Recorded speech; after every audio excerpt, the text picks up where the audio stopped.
Bonjour à tous, à chacun de CIPC. Heureux de vous retrouver par vidéo. Navré par contre que ce ne soit toujours à distance pour ceux qui sont à Casablanca. Donc, nous pensions que nous aurions la possibilité de vous rencontrer. Finalement, ce n'est pas encore possible. Donc, restons patients. Quelques annonces avant de rentrer dans la parole de Dieu.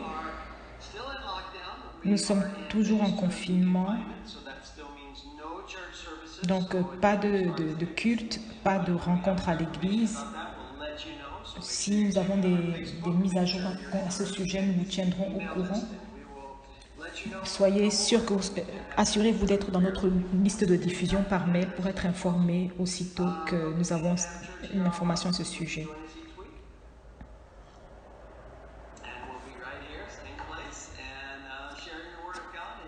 Donc, nous continuerons toujours à vous partager la parole de Dieu ainsi en ligne. Si vous voulez saluer l'église, faire une vidéo pour nous donner de vos nouvelles, je vous en prie, l'envoyez-la moi, je serai ravie de la diffuser. Aussi, n'oubliez pas l'école de dimanche pour les enfants. Vous avez le lien pour l'école du dimanche, pour la vidéo qui a été réalisée par Carole, qui travaille pour faire des vidéos justement pour vos enfants, afin qu'ils soient toujours connectés à la parole de Dieu et bénis. Donc, je voulais mettre en avant cette semaine Passion Music pour votre louange, pour l'adoration. Ils ont aussi ils ont une nouvelle chanson qui s'appelle Écraser les serpents. Voilà, c'est une chanson un peu radicale, mais je vous invite à l'écouter. Je mets les liens en bas. Et ceux qui vous parlent espagnol, il y a aussi des chansons en espagnol.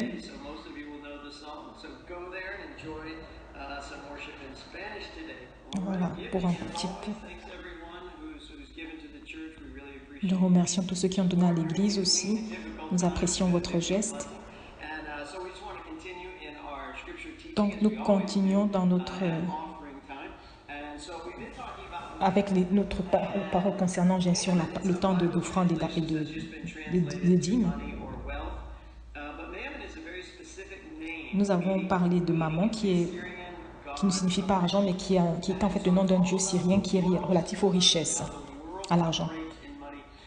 Donc, ça a été, par raccourci, il a été assimilé à argent. Le mot a été assimilé à argent, pourtant ce n'est pas le cas.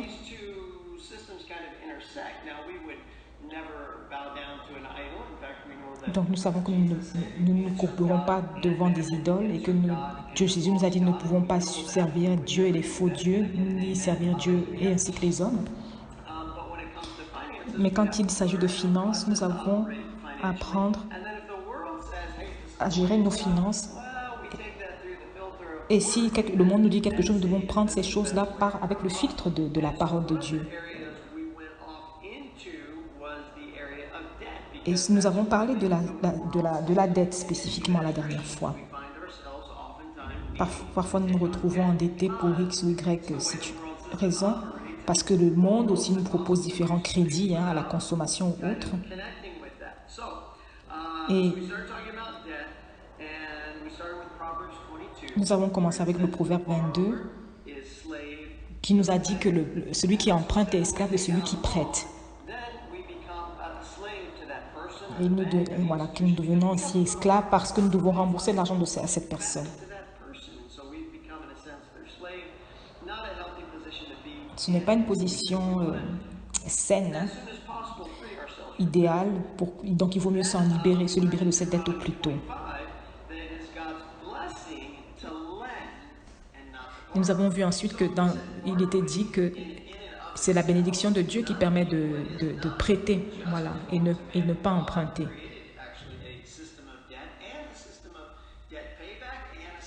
Parce que Dieu a effectivement créé un système de dette, de remboursement de dette aussi. Et donc nous savons que Dieu est le créateur de cela. Mais le système du monde a malheureusement perverti ce concept. Donc nous allons voir là, par exemple, justement, Proverbe 6. Proverbe chapitre 6. Nous lirons du verset 1 au verset 5, qui dit donc, mon fils, si tu as consolé ton prochain, si tu t'es engagé pour autrui, si tu es enlacé par les paroles de ta bouche, si tu es pris par les paroles de ta bouche, fais donc ceci, mon fils, dégage-toi, puisque tu es tombé au pouvoir de ton prochain, va, prosterne-toi et fais des instances auprès de lui. Ne donne ni sommeil à tes yeux, ni assoupissement à tes paupières. Dégage-toi comme la gazelle de la main du chasseur, comme l'oiseau de la main de l'oiseleur. Wow. Donc, ici, l'idée, c'est de celui qui se porte caution. Ce n'est pas une dette, mais c'est de prendre la responsabilité de la dette de quelqu'un, en quelque sorte.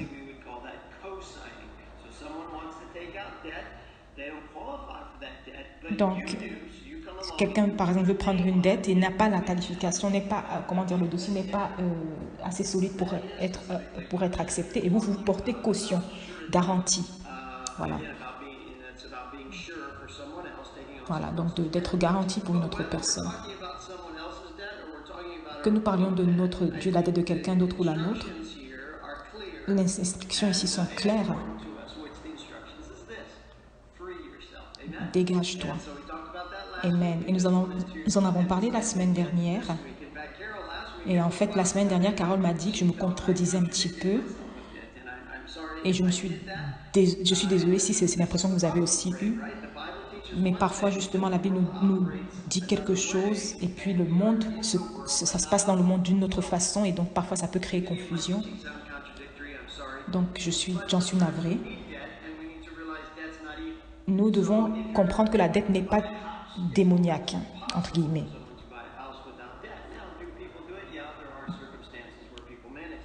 Voilà.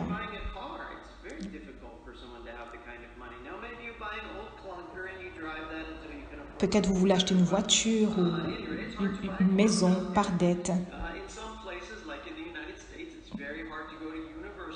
Parfois, dans certains endroits comme aux États-Unis, c'est difficile d'étudier à l'université sans prendre de dette. Donc, plusieurs étudiants prennent des dettes. Et même parfois pour commencer une affaire, un business dans votre maison, vous devez parfois emprunter et attendre que le business grandisse suffisamment. Donc, nous devons juste être sûrs que nous ne rentrons pas dans la mentalité du monde en prenant cette dette.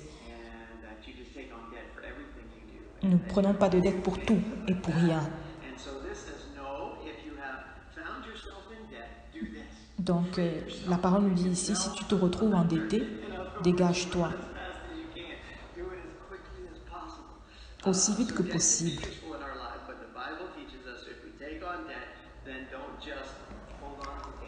Voilà.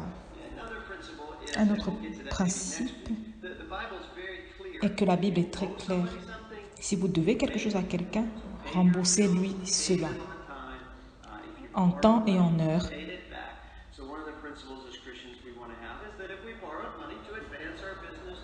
Donc, si nous empruntons pour démarrer une affaire ou régler une situation, nous ne voulons pas payer 10, 20 ans plus tard. Nous devons payer en temps et en délai prévu. Avant de rentrer dans la parole de Dieu, quelques annonces. J'ai parlé d'une personne qui était enceinte. J'ai eu beaucoup de messages de personnes demandant qui était enceinte, donc je peux partager la nouvelle. Il s'agit de Massy et Nathan, donc, qui sont dans l'église depuis à peu près 1 an. Donc nous sommes heureux pour eux. Nous avons hâte de voir le bébé arriver dans cette famille. Oh, très bien. Donc, sujet de prière, priez, je vous en prie pour Carole et moi. Nous voyageons le 15 juillet. Nous prévoyons de revenir en septembre. Donc, priez que nous puissions partir, mais aussi revenir en temps voulu avec cette situation du Covid-19. Qu'elle puisse se terminer aussi cette situation pour que nous puissions reprendre nos vies normalement. Voilà. Et priez aussi pour les Gooches, qu'ils puissent venir ici pour tenir l'église en notre absence. Et aussi pour CIPC, s'il vous plaît. Pas juste pour moi, le pasteur, mais pour nous tous en tant qu'Église.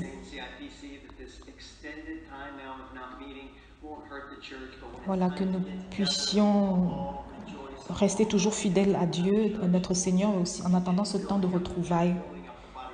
Voilà, en tant que corps de Christ. Et que nous puissions même amener de nouvelles personnes à rejoindre l'Église. Voilà. Et comme je l'ai prié pour Massy et Nathan, comme l'annoncé. Donc maintenant, nous rentrons dans la parole de Dieu. Prenez votre tasse de café si vous le souhaitez. Et n'éteignez pas, éteignez toute distraction autour de vous. Éteignez votre téléphone, sauf si vous êtes en train d'écouter justement cette vidéo sur votre téléphone. Donc nous allons commencer une nouvelle série aujourd'hui. Nous avons fait des sermons sur des messages sur Philippiens, Ruth, et aujourd'hui nous démarrons avec le livre de la Genèse.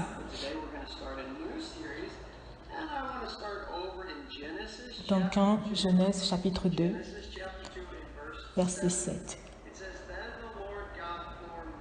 qui nous dit: l'Éternel Dieu forma l'homme de la poussière de la terre, il souffla dans ses narines un souffle de vie, et l'homme devint un être vivant.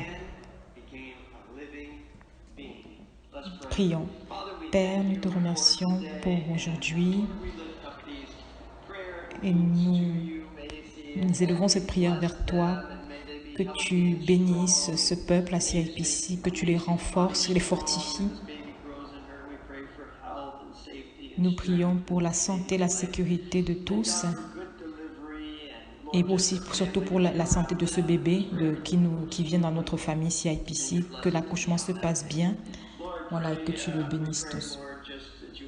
Nous prions que tu nous aides en tant qu'Église CIPC, que nous puissions commencer les services au plus tôt possible et en physique, en présentiel, mais que nous restions, si c'est ta volonté bien sûr, toujours unis en ligne autant que nécessaire, en gardant foi que nous nous verrons très bientôt.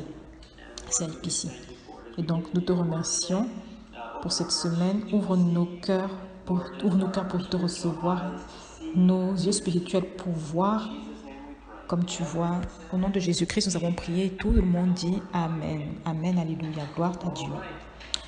Très bien. Donc Genèse chapitre 2, verset 7, qui nous dit: l'Éternel Dieu forma l'homme de la poussière de la terre, il souffla dans ses narines un souffle de vie, et l'homme devint un être vivant. Donc nous commençons une nouvelle série intitulée Une vie importante, une vie qui a du sens. Et nous voulons parler de cela dans vos vies. Je vous en prie, prenez des notes. Écrivez les Écritures, notez les passages, priez dessus pour que vous puissiez avoir une vie qui a du sens, qui a une importance. Et donc Genèse 2, 7, l'Éternel Dieu forma l'homme de la poussière de la terre, il souffla dans ses narines un souffle de vie et l'homme devint un être vivant. Et quand Dieu a mis son souffle dans les narines de l'homme, il avait un plan, des intentions, une destinée pour chacun des êtres qui est né sur cette terre. Chacun de ces êtres humains, de ces personnes. Toi qui regardes cette vidéo en ce moment, vous tous, et pour votre vie, il a un plan. Il a une vie qui a du sens prévu pour vous. Et que vous viviez une vie qui a du sens ou pas, que moi je vive aussi une vie qui a du sens ou pas. La question est de savoir combien de personnes trouvent vraiment leur raison d'être pour vivre une vie qui a du sens. Et combien parmi toutes ces personnes, au moment de leur mort, sont prêtes pour leur mort et disent « Waouh, c'était une vie géniale, c'est terminé, je suis contente, j'ai terminé ma course. Jésus, je suis prêt à te voir. » Et que tu me dises bien « Bon travail, bon et fidèle serviteur. » Je suis prête à voir Jésus. Eh bien, Paul, il l'a dit de façon un peu plus poétique en 2 Timothée 4, versets 6 à 8. 2 Timothée 4, 6 à 8. Il nous écrit « Car pour moi, je sers déjà de libation et le moment de mon départ approche. » Donc, il est dans cet endroit, voilà, il sait qu'il est sur le point de quitter cette terre. Il continue. « J'ai combattu le bon combat, j'ai achevé la course, j'ai gardé la foi. » Verset 8. « Désormais, la couronne de justice m'est réservée. Le Seigneur, le juste juge, me le donnera dans ce jour-là, et non seulement à moi, mais encore à tous ceux qui auront aimé son avènement. » Alléluia. Donc, la couronne de justice. Donc, en ce jour, vous devriez aussi être capable de dire j'ai combattu le bon combat, j'ai terminé la course, j'ai gardé la foi, je suis prête. Et donc, je ne sais pas combien parmi nous peuvent répondre à cette question, mais je voudrais, ce qui est important dans le message d'aujourd'hui, ce n'est pas de savoir si vous êtes prêt, mais est-ce que vous êtes prêt à vous apprêter, entre guillemets, de manière à ce qu'en ce jour,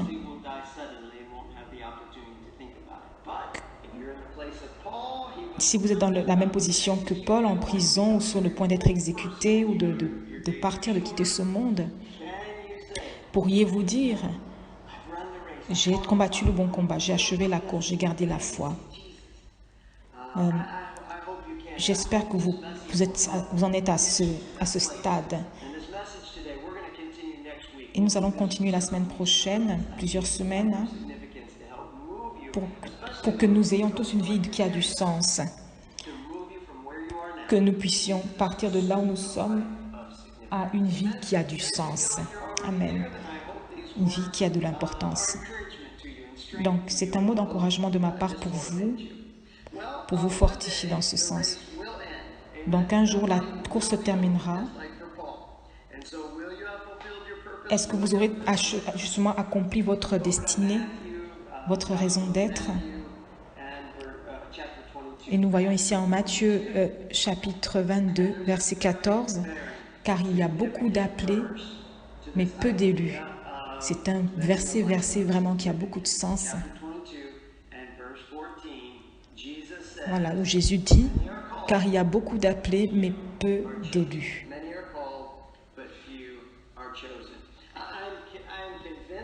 Je suis convaincu moi-même, sans le moindre doute,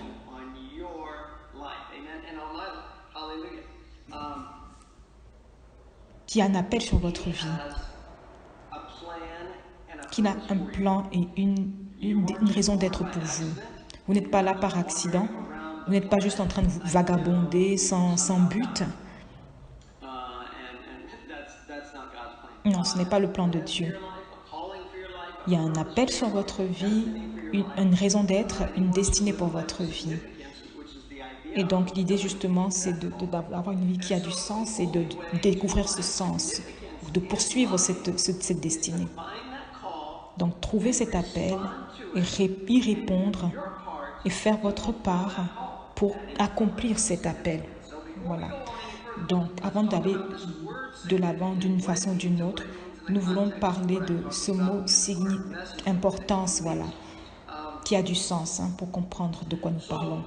Donc, le mot en lui-même peut être utilisé dans une quête sur l'obscurité, une enquête, une recherche de lumière.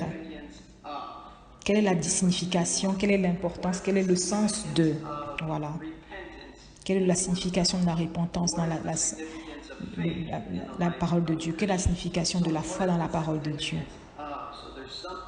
Donc, s'il y a quelque chose que vous voulez mieux comprendre, vous en cherchez le sens, la signification.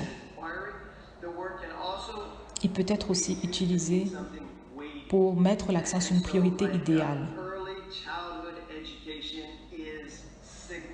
Donc, par exemple, qu'une éducation bien faite pendant l'enfance est importante, a du sens.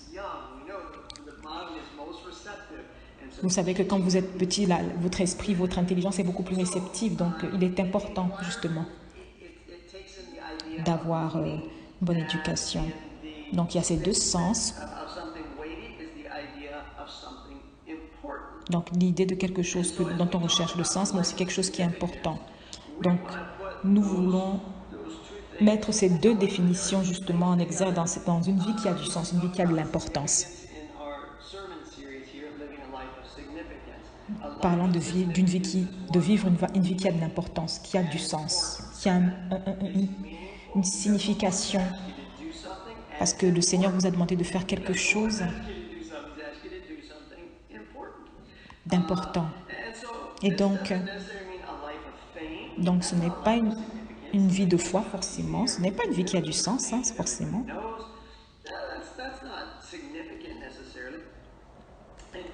En fait, une vie qui a du sens, qui a de l'importance,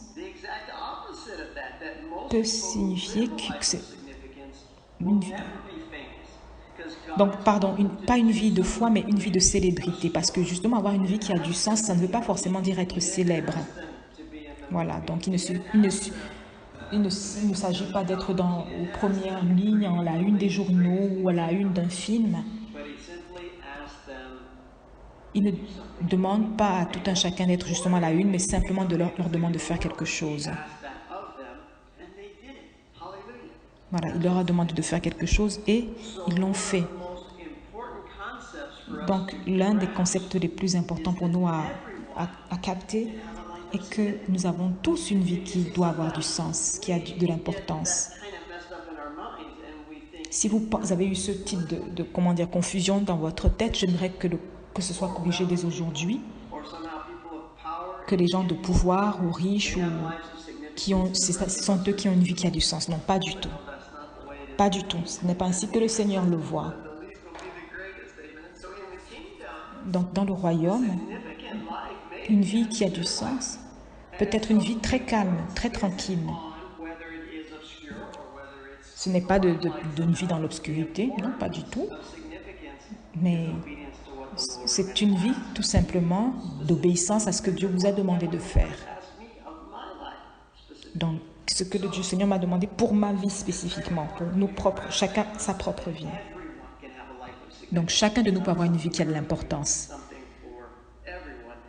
Le Seigneur a prévu quelque chose pour chacun d'entre nous. Beaucoup sont appelés, mais très peu sont choisis. Beaucoup sont appelés, cela peut parler de vous. Donc Dieu a un appel sur votre vie. Alléluia. Je suis appelé, nous sommes tous appelés. Donc allons à Jérémie chapitre 1. Nous allons lire au verset 4, du verset 4 au verset 7. Jérémie 1, chapitre 1, verset 4 à 7. Très bien. Très bien.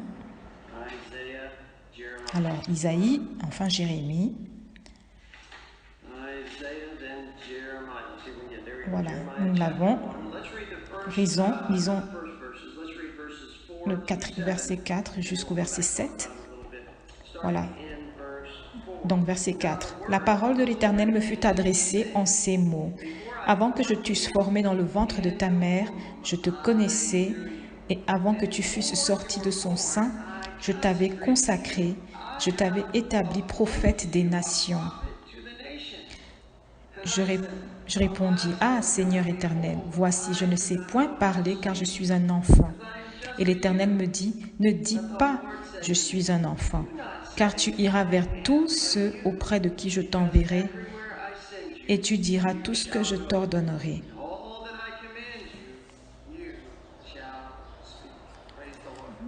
Louons le Seigneur. Donc, dans ce verset, le Seigneur a toujours un appel sur la vie de Jérémie. Donc, le verset 5, « Avant que je t'eusse formé dans le ventre de ta mère », vous voyez que Dieu a toujours eu cet appel sur la vie. Ce n'est pas quelque chose comme on voit dans le système de ce monde, où ce n'est pas forcément clair. voilà, nous avons peut-être des expériences où nous disons Dieu m'a parlé, il m'a dit d'aller au Maroc.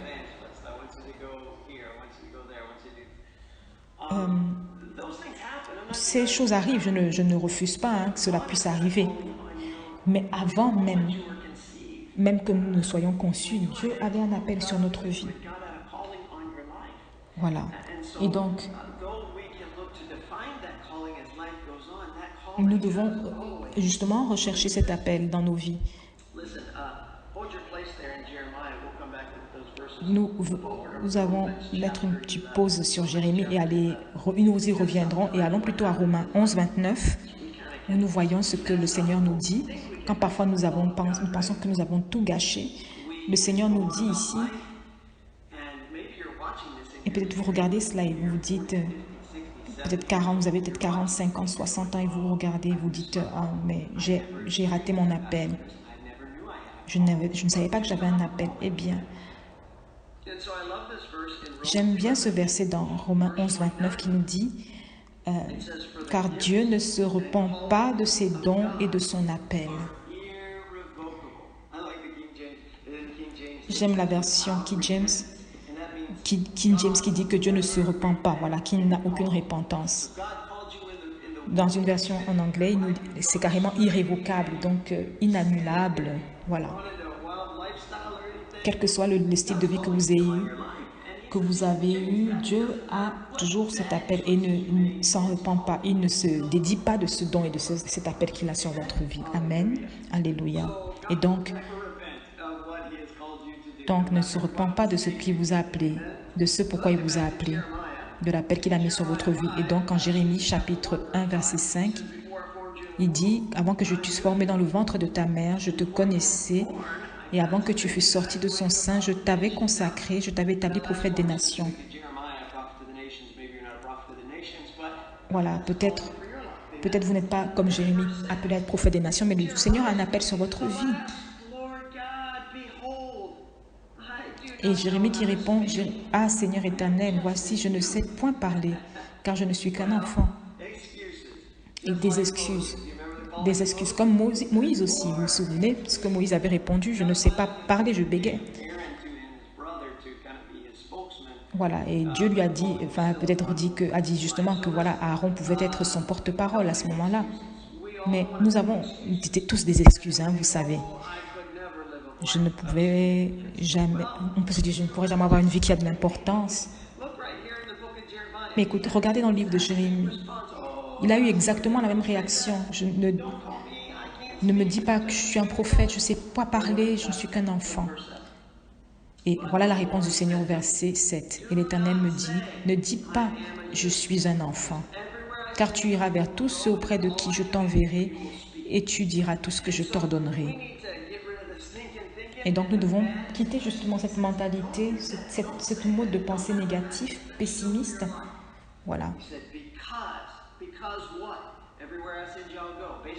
Parce que quand le Seigneur nous le dit, justement, c'est que tu iras vers toutes ces personnes auprès de qui je t'enverrai. Il sera avec nous, avec vous, comme il est avec Jérémie. Nous devons faire notre part juste. Et nous devons savoir que le Seigneur est avec nous. Et que le Seigneur va justement accomplir la destinée qu'il a sur notre vie, l'appel qu'il a sur notre vie. Et la part importante justement, c'est de savoir que Dieu est avec nous. Il agit à travers nous. Ce qui est important en faisant notre part, dans cette vie qui a de l'importance, qui a pu avoir de l'importance.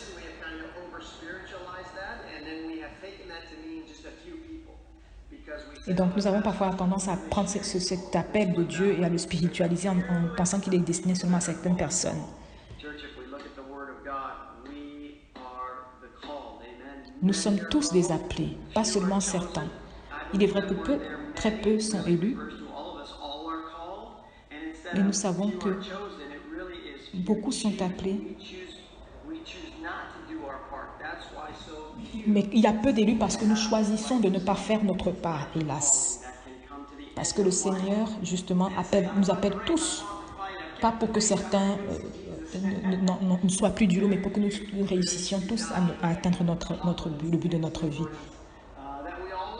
avec persévérance. Je sais que nous le voulons tous, hein, et j'espère que nous le voulons tous. Mais ce que je voudrais vous suggérer ici, sachant que nous avons tous un appel, une destinée, une raison d'être, une vie qui a de l'importance, le mot appel peut simplement signifier d'appeler quelqu'un en disant « Hé, toi, viens ici ». Mais il peut aussi signifier d'appeler quelqu'un par son nom. Comme Adam a appelé les animaux par leur nom. Nous avons vu dans le livre de Ruth que quand nous donnons des noms aux enfants, leurs noms ont une signification. Et donc, nous avons vu cela dans le livre de Naomi, qui avait un nom qui appelait ses enfants Marlon et Kidjon, et qui signifiait maladif et chétif. Et effectivement, qu'est-ce qui leur est arrivé? Ils sont vécus selon les noms qu'ils ont reçus. Donc, ils étaient malades, ils se sont retrouvés morts. Enfin, ils ont trouvé la mort. Et donc, nous devons faire attention aux noms que nous donnons à nos enfants, car quand nous donnons un nom, nous leur donnons aussi une destinée à accomplir. Hein? Amen. Très bien. Et donc, l'appel ici a plutôt l'idée de l'appel de Dieu, hein, que Dieu a sur nos vies.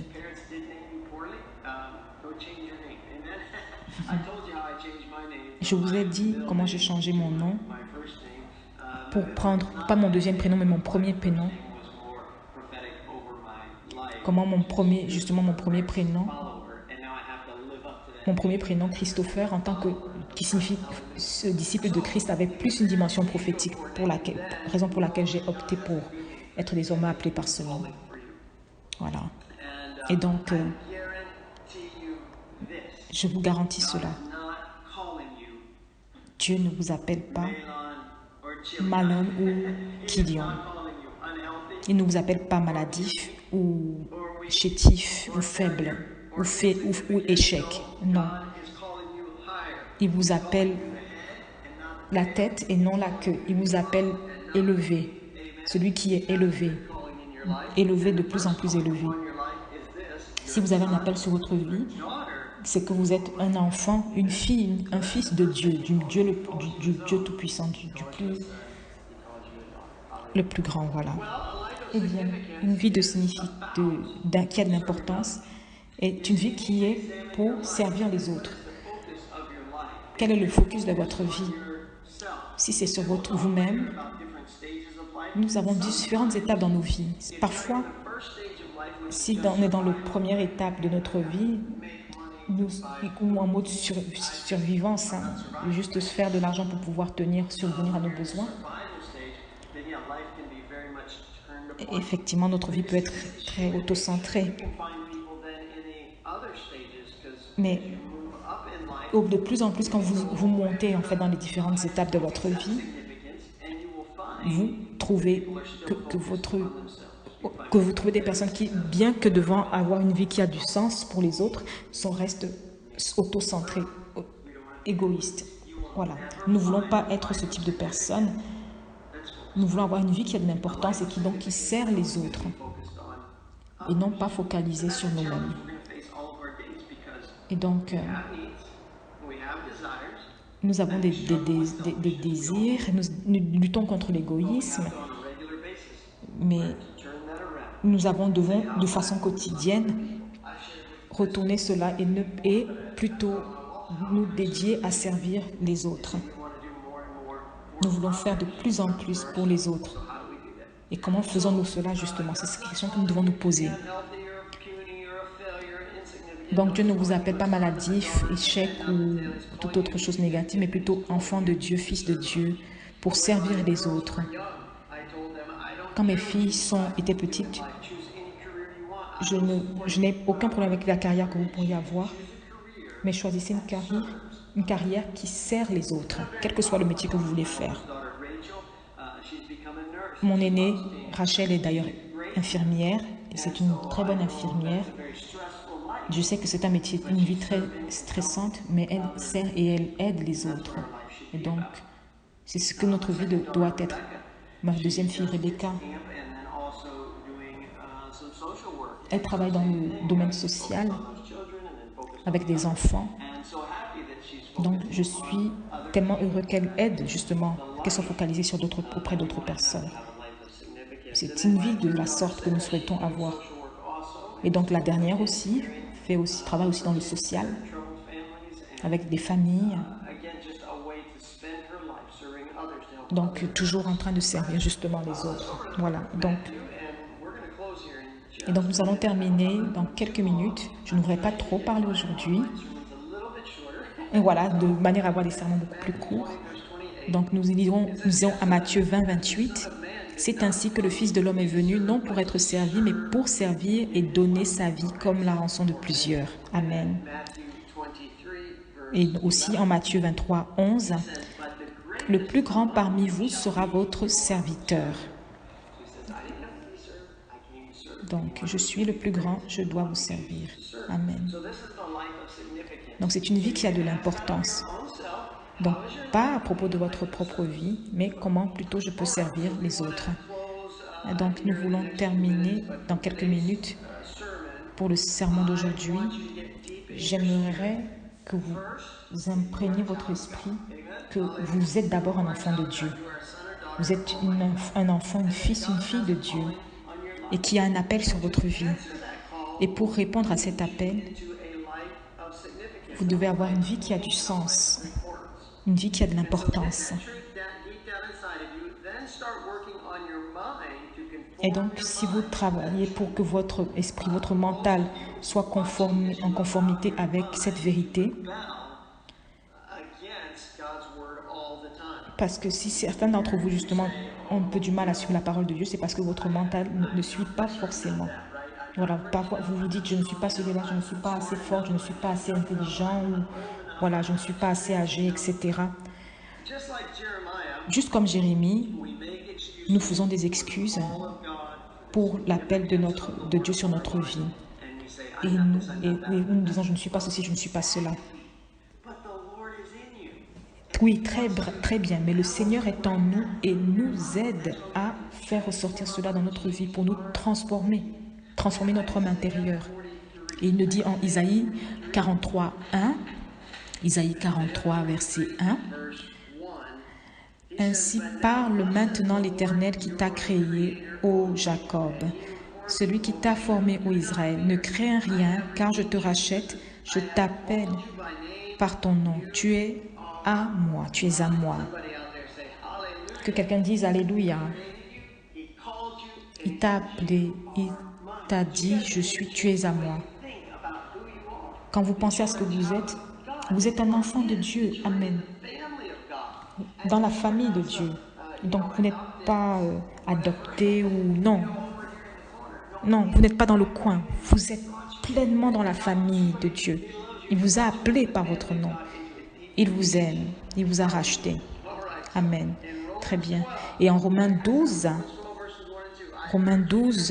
1 à 2, je vous exhorte donc, frères, par les compassions de Dieu, à offrir vos corps comme un sacrifice vivant, saint, agréable à Dieu, ce qui sera de votre part un culte raisonnable.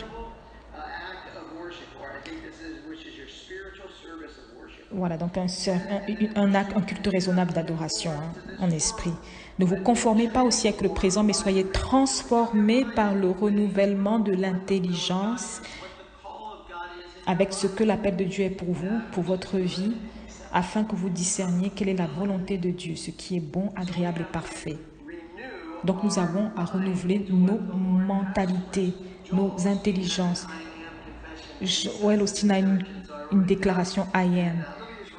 J'aimerais juste le lire pour vous, mais nous ne devons pas juste lire, mais le croire. Alors il dit, nous devons faire ce type de confession, ce type de déclaration quand nous parlons de nous.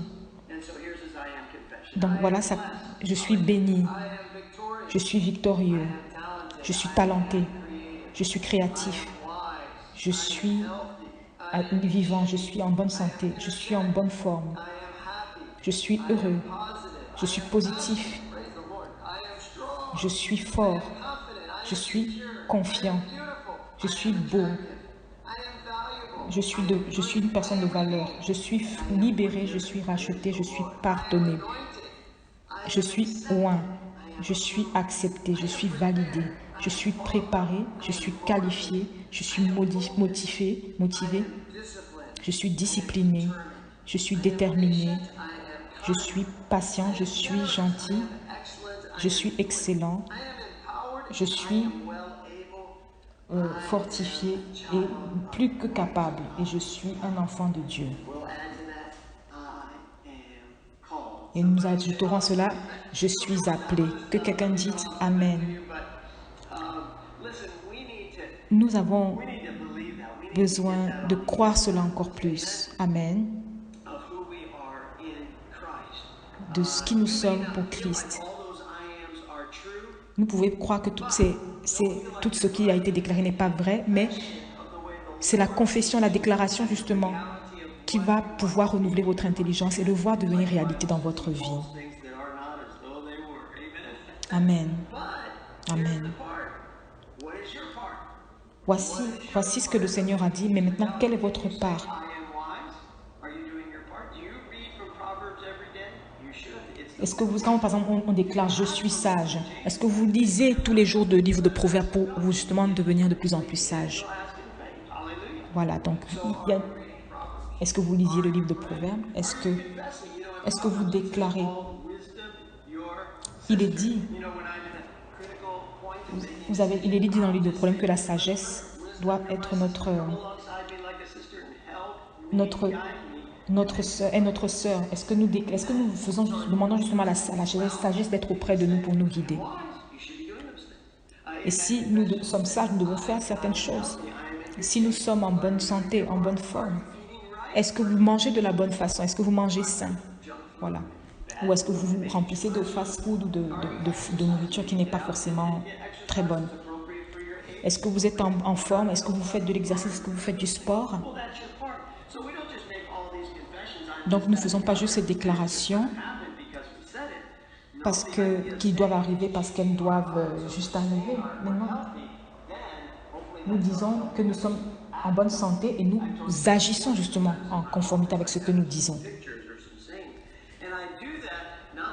Et je le fais parce que c'est pas forcément parce que c'est la réalité, mais parce que je veux que ce soit ma réalité. Donc je le répète encore et encore et encore pour que cela imprègne mon intelligence, mon mental et que j'agisse en conséquence. Eh bien, nous allons terminer.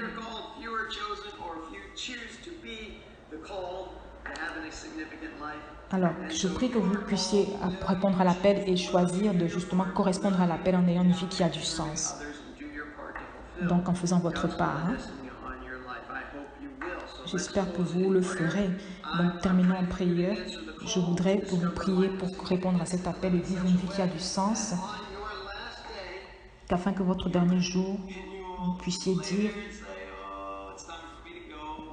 voilà,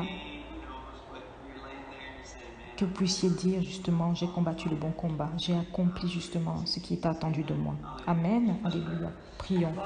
Père, nous te remercions pour aujourd'hui, pour ce temps et ce message. Une vie qui a de l'importance, qui a du sens. Que toutes les personnes qui regardent, ces personnes qui regardent puissent dire, Seigneur, Seigneur, c'est ce que je veux. Avoir une vie qui a de l'importance, qui a du sens pour toi. Père, je prie que tu aides ces personnes qui regardent, qui écoutent, d'abord à entendre votre appel, ton appel, et ensuite à répondre à ton appel. Qu'ils entendent que leur appel est vraiment d'être fils et filles de Dieu et qu'ils mettent leur vie en conformité avec cet appel. Que ce soit à l'église ou les places de marché ou leur place de travail, qu'ils sachent leur appel, qui ils sont et qu'ils servent justement les autres en le faisant au mieux. Nous prions que tous puissions découvrir cette vie qui a du sens, de l'importance, que nous la découvrions tous. Que nous puissions dire comme Paul au terme de notre vie, j'ai combattu le bon combat, j'ai achevé la course, je suis prêt pour la prochaine chose qui m'attend, ma couronne de justice. Et que nous puissions dire, je suis prêt à voir Jésus. Voilà, qui nous félicitera en nous disant, c'est bien, bon et fidèle serviteur. Que nous puissions diriger nos vies en fonction de cela. Alléluia. Bénis toutes les personnes qui regardent aujourd'hui, Seigneur. Guide-les, encourage-les. Au nom de Jésus-Christ, j'ai prié. Amen, amen et amen. Alléluia. Eh bien, c'est mon désir pour vous aujourd'hui, que vous puissiez répondre à votre appel, vivant une vie qui a de l'importance, du sens, pour la gloire de Dieu. Et donc, dites la bénédiction avec moi. Que la grâce de notre Seigneur Jésus-Christ, l'amour du Père, la communion du Saint-Esprit soit sur nous. Amen, amen, amen. Gloire à Dieu. Eh bien, rejoignez-nous encore une fois samedi prochain. Nous continuerons dans cette série avec nos buts sur cette vie qui a du sens, de l'importance. Eh bien, je vous souhaite une bonne journée dans le Seigneur, une bonne semaine dans le Seigneur et je vous revois la semaine prochaine. Que Dieu vous bénisse. Bye bye.